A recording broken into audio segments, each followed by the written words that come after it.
नमस्तु गुरुदेव। नमस्ते गुरु। नमस्तु गुरुदेव। आदरणीय गुरुवर से मेरी एक जिज्ञासा है।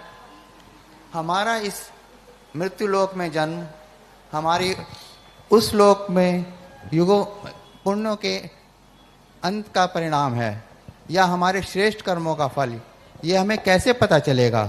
अगर इस कर्म प्रधान लोक में यह ही जन्म मृत्यु का चक्र चलता रहेगा तो मुक्ति का मार्ग क्या मार्ग होगा? अंतिम लक्ष्य तो मोक्ष है, कैसे पहुंचेंगे वहां तक? कृपया मार्ग दिखाएं प्रभु। नमस्कार। अतीत में हमने क्या किया है ये किस्मत से हमें ज़्यादा फर्क नहीं पड़ता।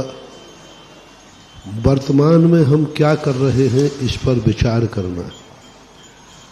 अतीत में किए हुए कर्म से हमें जन्म मिलता है, जीवन नहीं। कर्म की अतीत में किया हुआ कर्म है, उसने हमें जन्म दे दिया।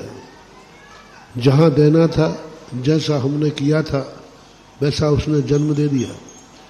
लेकिन अब वैसा ही जीवन हमारा जिएंगे। मान लीजिए हम किसी गलत गोत्र में, गलत कुल में, नीच कुल में जन्म गए, किसी शराबी बाप के यहाँ जन्म गए, किसी गलत क्षेत्र पर जन्म गए, तो जरूरी नहीं है, वो तो कर्म ने हमें दे दिया। लेकिन हम चाहें तो शराबी बाप के यहाँ पैदा होकर के भी हम साधु संत बनकर के मोक्ष जा सकते हैं। ये हमारे ऊपर निर्धारित है। हमने कल ही प्रवचन दिया था कि एक जीव ने कर्मों ने उसे चांडाल कुल में पैदा किया, लेकिन उसने गुरु की संगति पाकर के ऐसा नियम लिया कि उसको मृत्यु दंड मिला उसी व्रत के कारण। तो देवताओं ने आकर के भी कमल की रचना करके उसकी जय जयकार की। तो जीवन हमारा किस्मत के अधीन नहीं, जीवन हमारे अधीन है। हम चाहें तो अपनी जिंदगी बदल सकते हैं, और कर्मों को यदि हम बदलने की औकात नहीं रखते हैं तो फिर हमें कभी मुक्ति नहीं होगी। वर्तमान के पुरुषार्थ में इतनी ताकत होती है कि अतीत में लिखी हुई किस्मत की लकीरें भी बदल जाती हैं। हम बदल सकते हैं लकीरें। हाँ, कुछ लकीरें ऐसी हो जाती हैं जो बदली नहीं जा सकती। लेकिन अपन लोग जिस कुल में जन्मे हैं, जिस क्षेत्र में जन्मे हैं, आपका इतना पाप कर्म का उदय नहीं है कि आपकी लकीरें नहीं बदली जा सके। यदि आपकी लकीरें नहीं बदली जाती तो आज तुम साधु के सामने सभा में नहीं होते। आज तुम्हारा सभा में खड़े होना, आज साधु से प्रश्न करना, साधु के द्वारा प्रश्न का जवाब मिलना बता रहा है कि तुम चाहो तो अपनी किस्मत की जितनी भी बुरी लकीरें हैं वर्तमान पुरुषार्थ से बदल करके उनको अच्छा कर सकते हैं। बालक तो अबोध जन्मता है, बालक तो अबोध जन्मता है, कर्म ने तो अबोध पैदा किया है, लेकिन माता पिता उसे डांट के डपट के उसको कितना बड़ा ज्ञानी बना देते हैं। अबोध पैदा हुआ था, लेकिन जिंदगी भर क्या बालक अबोध रहता है? किस्मत से नहीं बनता वो माँ बाप के संस्कार से प्रारंभ में, बाद में वो स्वयं पढ़ता है। किस्मत नहीं बनाएगी कलेक्टर।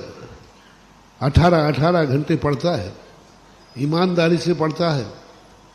जो कर्म के अधीन नहीं है उसके पुरुषार्थ के अधीन है। कई लोग कहते हैं हम तो अच्छा पुरुषार्थ कर रहे हैं फिर भी सफल नहीं हो रहे। उसके दो कारण हैं। पहला कारण है कि तुम अपनी दृष्टि में सही मान रहे हो। जैसे विद्यार्थी कॉपी में कुछ लिखता है तो सही मान के लिखता कि गलत मान के, लेकिन निकलता क्या है? तो कई बार ऐसी गलती हो जाती कि हम मान रहे हैं कि हम सही पुरुषार्थ कर रहे हैं, हम देखो मैंने इतने एग्जाम फाइट किए हैं लेकिन मैं सफल नहीं हो रहा हूं। जरूरी नहीं कि तुमने सही पुरुषार्थ किया है। ये निर्णय तो काफी जचेगी तब होगा। दूसरा काम हो जाता है, कभी कभी व्यक्ति सौ चूहे का बिल्ली हज को चली वाली बात हो जाती, इतने निकृष्ट अपराध कर देता है और बाद में वो अच्छे कार्य करने को उतावला होता है, तो सिद्धांत कहता है पहले जो गलत किया है उसका हिसाब चुकाओ। जैसे मैं हमेशा उदाहरण दिया करता हूं, एक व्यक्ति ने कहा महाराज मेरा बहुत अच्छा धंधा चल रहा है, बहुत इनकम हो रही है, लेकिन पैसा बचता नहीं है। धंधा अच्छा चल रहा है, इनकम भी अच्छी हो रही, बहुत आओ इनकम हो रही, लेकिन पैसा बचता नहीं है। अब बिल्कुल पेचीदा प्रश्न है। सामान्य व्यक्ति कहेगा फिर तुम्हारे घर में कोई भूत है, लेकिन मैं कहता हूं भूत कुछ नहीं है। मैंने पूछा ये कैसे हो रहा, बचता धंधा चल रहा है, पैसा आ भी रहा है, बचता नहीं है। मैंने क्यों? बोले सब ब्याज में चला जाता है। सब किस में चला गया? ब्याज में चला गया। क्योंकि अतीत में हमने इतना ऋण ले रखा है कि वर्तमान की कमाई भी अच्छी हो तो ब्याज में चली जाती है। बस ऐसी ही जिंदगी है। अतीत में हमने इतने खोटे कर्म कर दिए कि हम वर्तमान में कितनी अच्छे कर्म करें, वो अच्छे कर्म का पुण्य अतीत के पाप के ब्याज में चला जाता है। जिस दिन ब्याज चुक जाएगा उस दिन बचत चालू हो जाएगी, ऐसा समझना चाहिए। सभी विराजे श्री संजय जी रघुवंशी जिज्ञासा रखेंगे। से सभी विराजे वो तैयार रहेंगे। लायंस क्लब के अध्यक्ष अभिजीत जी स्वराज शेष लोग विराज जाएं। सभी लोग अपने स्थान पर बैठे। संजय जी और अभिजीत जी तैयार रहेंगे।